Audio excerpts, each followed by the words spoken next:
shantan arrimood aan kula wadaagi doono weligaa qofna ha uga sheekaynin.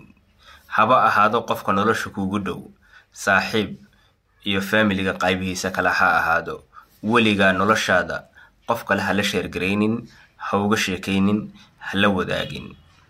Waata koobaad, weligaa qofna ha uga sheekaynin arrimahaaga dhaqaale sida gaadhigaaga, mishaarkaaga, gurigaaga, lacagaha meelaha kale ka soo galaan, ganacsigaaga, mashruucyada aad rabsid mustaqbalka inaad qabatid iyo wixii la halmaala.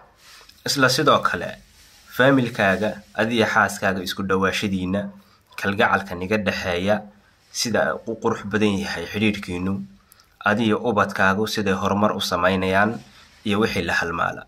Adiga iyo walaalaha saas kugu tiirsan tihiin iyo saas ku garabsiisaan iyo wixii la halmaala. Weligaa qof kale ha uga sheekaynin. Waayo haddii aad uga sheekaysid saan hore u soo sheegnay waad ka walwali doontaa, waanad ka shalay doontaa. Waayo waxyaabaha ugu fudud ee la isku xaasido ama ay u yaraan ishu bini'aadanka ay ku dhacdo ay ka mid yihiin. Qofku haddii uu arko ama aad uga sheekaysid waxyaabaha aad haysatid iyo hantidaada uu maasha Allah uu dhihi waayo, halka waxa ka raacaysa il ama waxa dhici karta xaasidnimo. Dhibaatooyinka ilayhiina waan garanaynaa.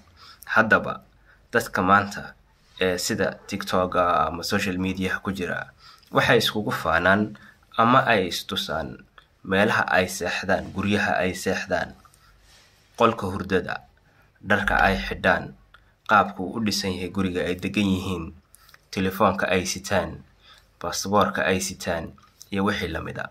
Waa waxyaabo aad sensitive oo ah. Waxyaabahaasi waa waxyaabaha ugu fudud ay ishu ku dhacdo. Haddaba xadiis ayaa ahaa macnihiisu. Ishu waxay leedahay xaq. Ishu qofka bini'aadanka waxay ku ridi kartaa qabriga. Geela hasha dhanna waxay ku ridi kartaa dheriga. Oo ishu hadday ku dhacdo qofka uu ka helo uu maasha Allah dhihi waayo way ku dhimanaysaa. Isla qiso waxaa jirtay hooyo ayaa nuujin jirtay ilmaheega yar naaska. Marka ay ilmuhu uu kobco, quruxdiisa ilmaha ayay aad u fiirin jirtay markuu naaska nuugayo. Haddaba ilmaha uu ka dhiman jiray. Waxay muddo socotaba waxa lagu dhahay ilmaha naaska markaad siinaysid ha eegin dhagaxa fiiri. Dhagaxa ayaa kala jabay. Taana waa awood ay ishu leedahay. Haddaba arrimaha aan ku sheegayo weligaa qofna la sheergaraynin, ha uga sheekaynin, keligaa gudo ama wax ku gaar ah ahaadaan. Haddii kale waad ka walwali doontaa.